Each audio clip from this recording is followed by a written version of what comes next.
Hi everyone, of course, welcome to 20 Sports Show here on TV Sapiencia. On 20 Sports Show is that program we've created for young ones where we talk to them and we encourage them. We discuss issues, teen related issues. And today on 20 Sports Show, before that, my name is Oma, your very sweetheart on radio and TV. I am with an amazing and beautiful woman. I had to stretch that beautiful woman. She's the director of Higher Heights College. She's Deaconess Ejikeme. Welcome to 20 Sports Show. Thank you very much. I hope I got your introduction. Yes, Deaconess Ejikeme. Look at her. Director beautiful. Glad to have you here with us. Thank you so much. And of course, 20 Sports Show, we talk teen issues. And as the director of Higher Heights College, here in Onitsha, we thought it wise to bring you so we can discuss this very amazing topic. We are looking at how can a teenager set goals, because over the course of my interaction with teenagers, I found out that some teenagers don't even have their goals. They are running on their parents' goals. But let's start with what is a goal, okay? Before we now get into how can a teenager set goals, life goals. Beautiful. A goal is a plan, an idea of the future, what you want to achieve. Okay. It can be a target. I mean, it can be anything. It can be a dream. Now you're using a romantic voice. Can you speak up? It can be a target or a dream, a plan, an objective. Okay. But it has to be written. Okay. It's not just in the mind. It's not just a wish or a dream. So if it has to be a goal, it has to be strategic. It has to be written. It has to have a time plan. Okay. I mean, when do you want to achieve it? So it has to be a desire, a burning desire, a plan of what you want to see your life and where you want to be. Okay. Yeah. Wow, beautiful. That's an amazing definition. Now, how can a teenager, of course, when we're talking about teenagers, we are looking at young adults, students 13 to 19 teenagers, of course, young adults who are watching us right now. How can that young person, you know that someone who is 13, does he or she really understand what goals are? It's all about. Okay, you know, when we were younger, when I was a younger person, one of my life goals was to be a doctor. Oh, really? Yes. I wanted to be a doctor because my dad wanted me to become a doctor. I understand. And I never understood that until he left, until he passed on. That was when I understood, because he was diabetic. That was when I understood that maybe he wanted me to become a doctor so that I can be treating him. Oh my God. I understand. I never understood it. And at some point, I started asking myself, I could have become a doctor. And who knows, if I became a doctor, I would make a better doctor. But so, how can a teenager, as young people, we all had our goals. How can a teenager have that goal and work on it and achieve it? Wow. You know, in our community, for instance, let's use Nigeria, it's not so prevalent. Even among the parents. So we start with, who are the parents? Okay. Are they informed? Do they even know what goals are? Do they even have one? Because if they know what it means to set a goal, I mean, personally as a parent, you'll be able to transfer it to your child. But when you don't know where you are going, you just wake up in the morning and you're off for work and you're back tired and you want to rest. So how do we come in? That's why, you know, education is important. Okay. Now they are from 13, they're supposed to be in school. The parents, maybe they are not educated. Some might be educated, but they don't really know what to do. Now we come in. Okay. In the school. Okay. We can start communicating, teaching them. Okay. What a goal is, why they should have a goal. Okay. Because if they don't have one, they just wake up every day in the morning, go to school, come back, wait for the next day. Like, just what you're talking about. I talked to them yesterday. Just yesterday in my school when I was addressing the children, that if you don't have a goal, that even as where they are now, they can decide how many A's they want to have this term. I mean, short-term goals. This is the term. What did I have last year? Whether you have A's, 10 A's, 5 A's, is not any matter right now. What will I be? What will I achieve? Short term, this term, I had 5 A's, and I do 17 subjects. You have to have a goal. Okay. You have to have a target. If you don't have a target of how many A+ you want to have at the end of the term, you just wake up every day, sleep, every day sleep, test, exam, you write it, no plan, no goal. Even if you see your results, you're not inspired, you're not impressed because you don't have a goal. Okay. I have a child in my school. Okay. She actually has they do 16 subjects. Okay. And she had 14 A+, not A's. I mean A+. A+. Okay, there is A+. There is sorry, prime, which one is A prime? Depending on the school Okay. and where they set it from. It can be from 85 Okay. to 100. It can be from 90. Okay. It can be 95. Okay. Whatever the standard that the school sets. Okay. She already had 14 A+, but she wasn't satisfied. Wow. She went through all her scripts, script after script, to know whether, especially those two that she didn't have A+, why didn't she have A+ in this subject? How old is that student? She's just 11. Wow. Which class? She's in JS2. Wow. Wow. And she's wondering why. And she discovered that this one, they didn't mark it. This one, she should have passed it. This one, that please, I have a target of 90 average. Wow. Please. 11 years old. I'm serious. But there's some kids that were like, I have 5 A's. Thank God though I didn't fail. Or maybe they didn't even have A. And at least I didn't fail. I passed. So you see what a goal can do to a child. Yeah. What target can do to a child. Because it drives you. Okay. Goals drive.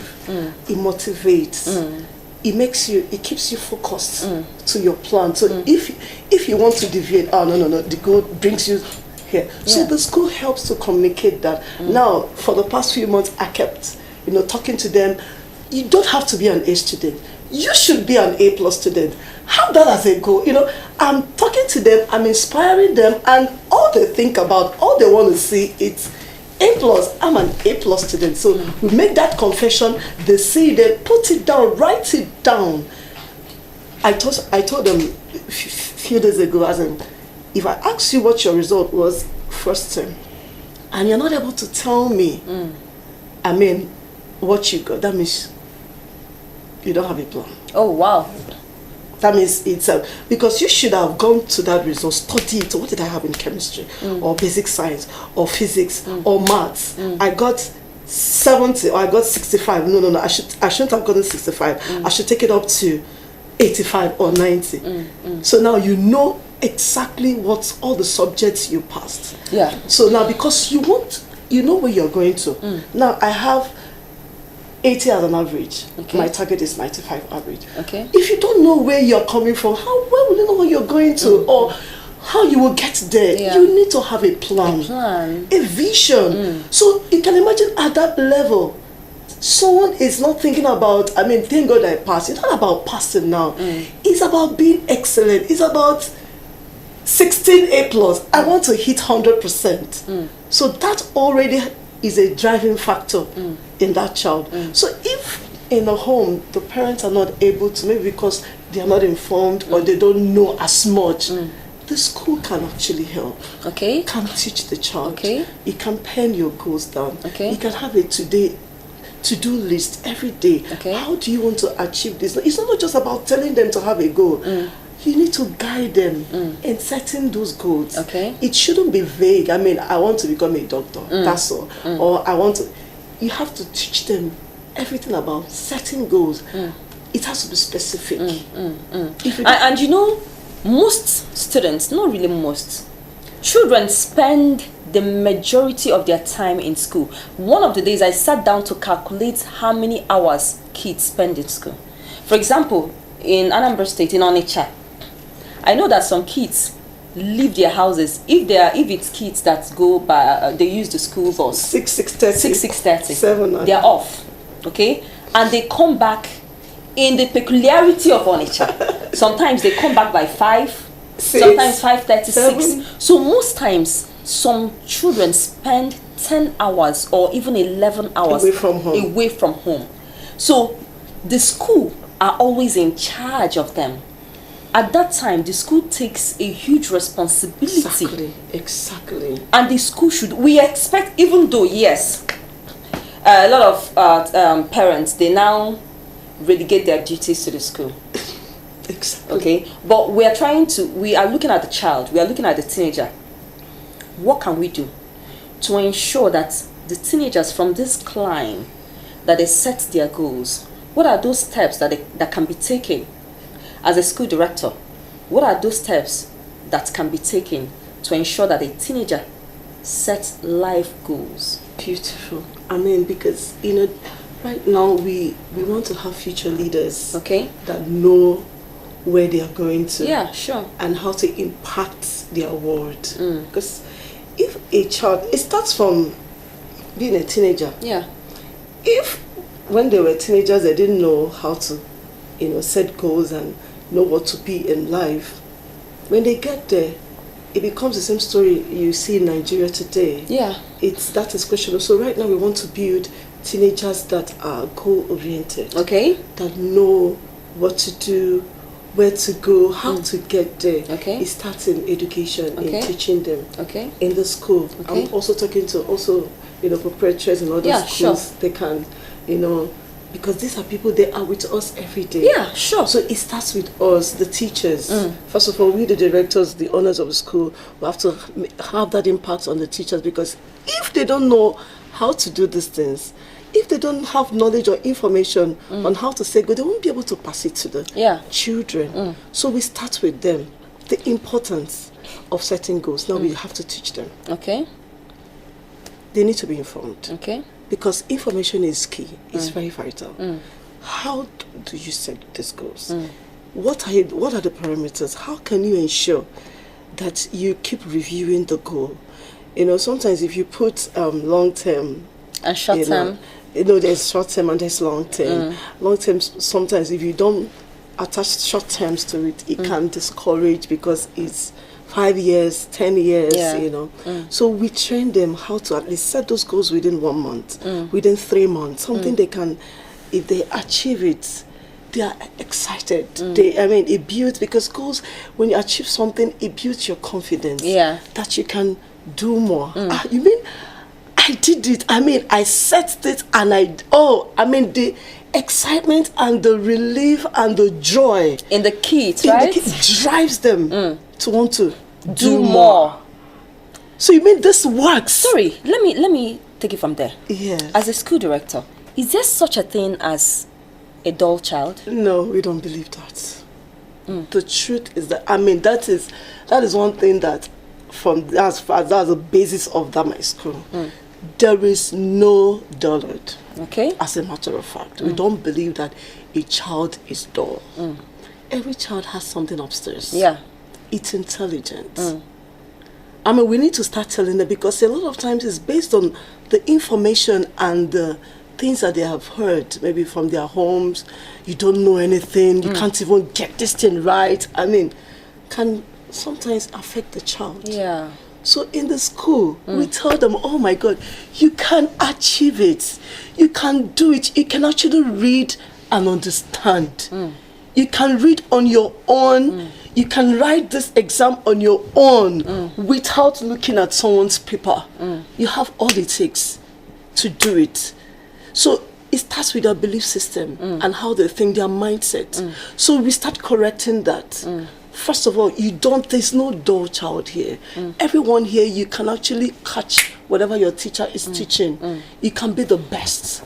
So with such communication, such motivation, until the child wakes up to the fact that I can do this. Yeah. And the moment the child does it, oh my God, that's it. No going back. So there is no dull child at all. And we've seen it happen. We've seen kids that come in, looking like this child is better than, when they see that this child is better, the inferiority complex comes in. Yeah. So we tell them, no, you are the one that is the best.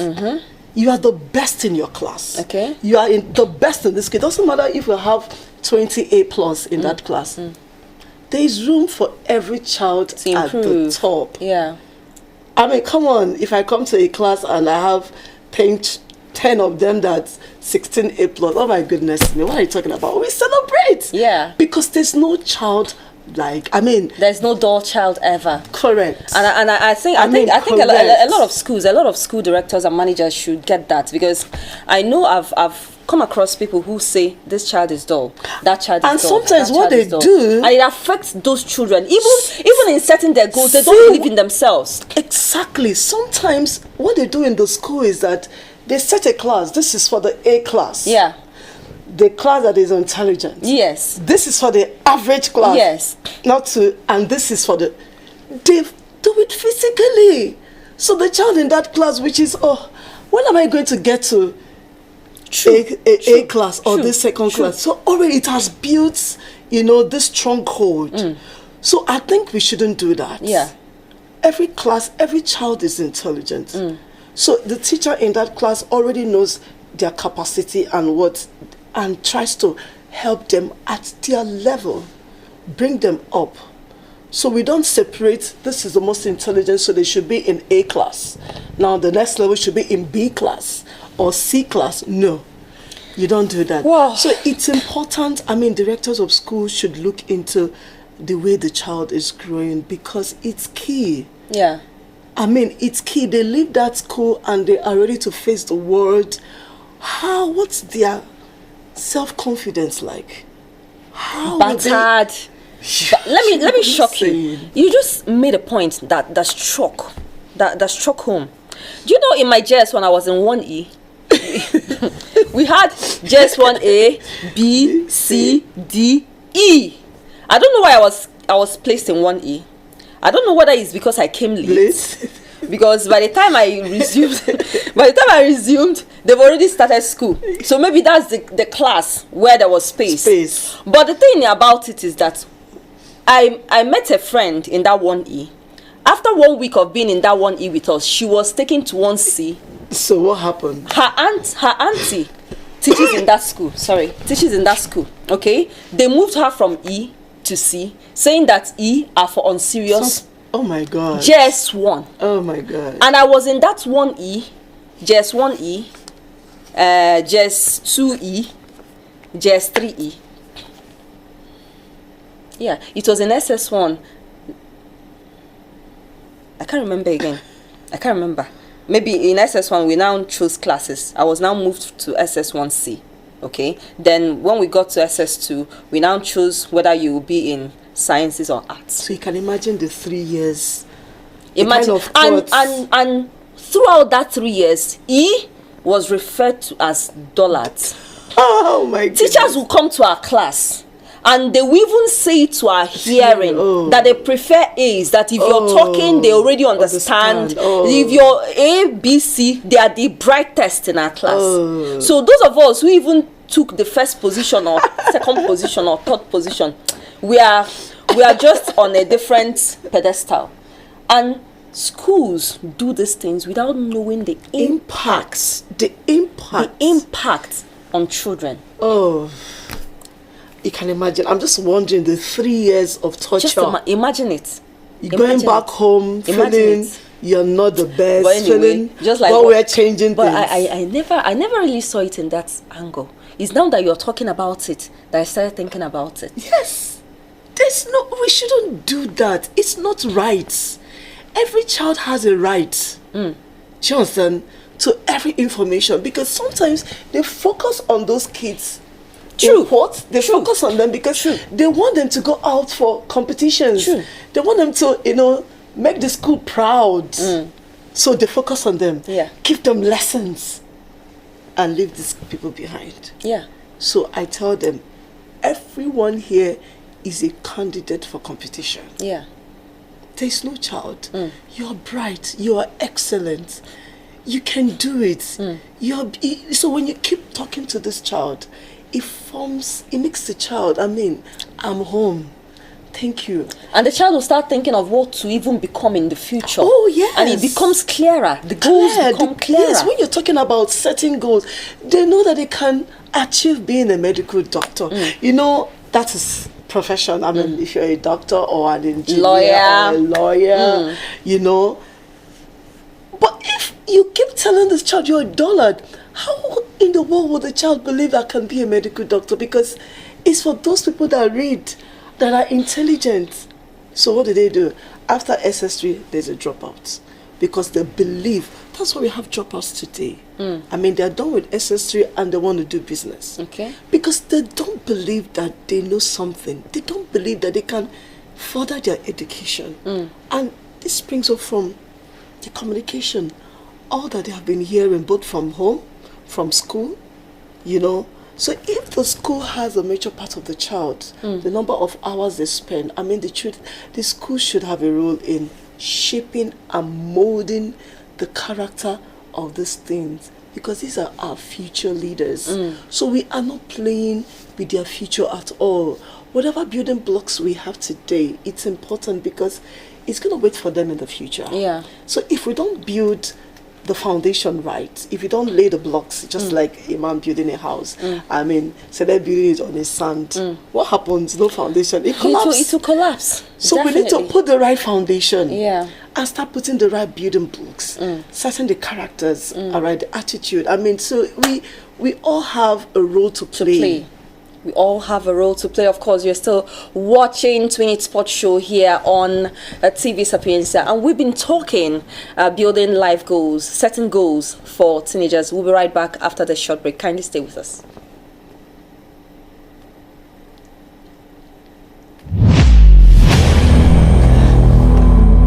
Quality is not an act, it is a habit. If life is predictable, it will cease to be life and be without flavor. At TV Sapienza, we bring many bits of this and many bits of that. Sports. What is that old saying about being vulnerable when you've just scored? Movies. Cover me! Music. I feel for you. This is how I feel. News. Most insensitive decision to make in a diversified nation like Nigeria. For the moon entertainment, name it. Which will I choose? Quality or quantity? I choose both. We have quality and we've got quantity. Why not have both? I can have it all. But just to sum up, for example, goals for this term.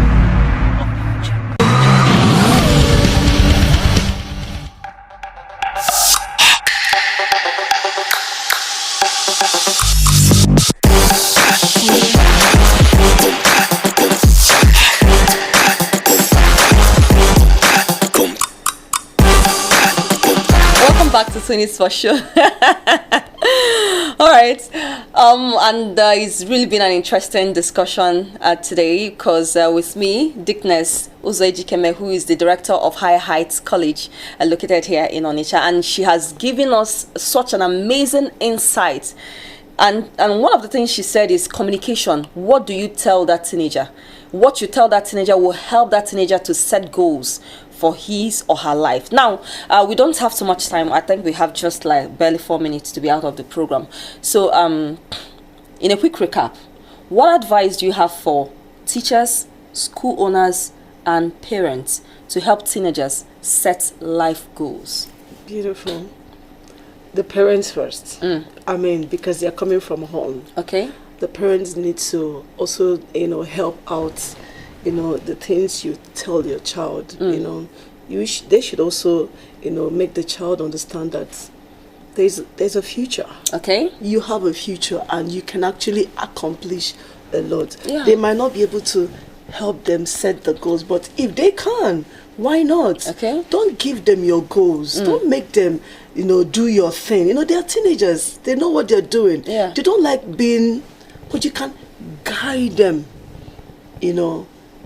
ask them questions. What do you think you want to be? I mean, encourage them, inspire them that they can actually achieve as much, as they think. Whatever they think or imagine, it is possible. Yeah. So they need to have that I can do Spirit. mentality. Yeah. They need to have that I can do. I can do it. I can be anything. I can achieve anything. I can set that goal and do it for the parents. They can actually help us in doing that. Okay. But when they come to school, oh my God, the teachers, they have a role to play because they say with these kids, I mean, for those in the class as from teachers. So many hours. Yes, exactly. So many hours. Exactly. So like over 10 hours. in the same class. So if you're a form teacher or maybe you come in and you go, that's few minutes, 20 minutes, 30 minutes, 1 period, 2 periods that you have to teach. Use that as an opportunity to inspire the child to become the best they can be. Okay. I mean, they can set the goal. For this, my subject, can you write what you want to achieve by the end of this term for me? Let me see. Yeah. It becomes a discussion. I mean, we are free. So you can make it exciting that they can actually get an A in basic science, get an A in maths, in English. You can do this thing. So you have become a source of inspiration To them. because they see you every day. Yeah. So you are inspiring them. The parents are inspiring them. Now, when they see the director, I mean, maybe there is a general assembly or something she has to or he has to do. There is also a role. Already the director has a vision. Like I have a vision for my school. I know the kind of people I want to produce. And I'm not joking with the standards. I want a child that will stand out, a total child that will stand anywhere to communicate with boldness. If the child has a problem with inferiority complex, how would the child be bold to say what he wants to be in life? So we are teaching them, like in my school, they have days, they have days where they come out to make a presentation before everyone. Oh my God, amazing. They started being shy, but now just pick a subject and teach us. Wow. No, we do that every single day at our assembly. Pick a subject from that you learned and teach us. Like yesterday was family needs. And we picked a few things from a child. So it builds their confidence that they can actually teach, that they can actually communicate, that they can actually become future leaders. So we have a role to play. Our vision must be, we must have it correctly. Yeah. So for me, I want every child to come out total, full of energy, full of passion. What you want, if you want to be a medical doctor, you work for it. So your vision, you have to have a goal. This short term, this is because if you don't, you wake up every morning and you sleep and wake up and no vision, no plan. Wow. So it's important that we have a very good role to play. Okay. Yeah. Thank you so much. And you're going to come again. Yeah, definitely, most definitely you come again because while you were talking, there was something that I just remember that came to my head, because school directors, they play a very important role. Exactly. It matters the school we send our kids to. Exactly. It matters. Very key. It matters who teaches our kids. It matters is that teacher trained? That school where the child is it a standard? There are so many schools. We have a lot of schools. Beautiful, amazing. But it matters where we send our kids to. It matters considering the fact that these children spend hours in school and they become shaped by that school, by what they see, who communicates to them. Exactly. Now imagine a child coming from a home where he or she is being talked down. You can't do it. You are a nobody. You are dull. You are this, and now gets into a school and the same school. It's a different story. We have cases like that. So it matters. Yes, actually, and you can see them alive. We have testimonies from parents. This is just a few months, and the testimonies coming from them, amazing. Say, this is my child. This is what is happening right now. Thank you so much. Thank you for believing in the child. Wow. No, I'm not joking. It's like, thank you so much. I'm having goosebumps hearing this because it's more some directors, proprietors, they see school as business. No. That's why I said you're going to come again. So we'll talk about this because it is spoiling things. If I tell you the magnitude of the researches I've conducted within the space of this time and the things I've found out that happens in our secondary schools, a lot of directors, they need to sit up because they see these kids as clients. In fact, some people see students as clients. to the extent that a student does something that is wrong, the student will not be disciplined. I hope there is discipline in your school. Oh, yes. Oh my God! Because we need to talk about it. There is. I mean, our MCR director, he's telling us, he's warning us that we need to be out right now. Thank you so much for coming. Thank you so much. I said, you're going to come again. We're going to have this conversation yet again. Of course, it's been an amazing session here on 20 Sports Show. We had with us Deaconess Ejikeme. Yeah. She's director of Higher Heights, a college here in GRA, here in Onitsha. Yeah. Okay, and it's I mean, she's said a lot of things on what we can do for our teenagers. We should get it right from the home, and also the school. We have a role. Everybody, we all have roles to play to ensure that we have amazing teenagers that turns out to become adorable adults. Thank you so much for joining us today on 20 Sports Show. I look forward to having you here again. From me to every one of you out there, God bless you. Stay with us.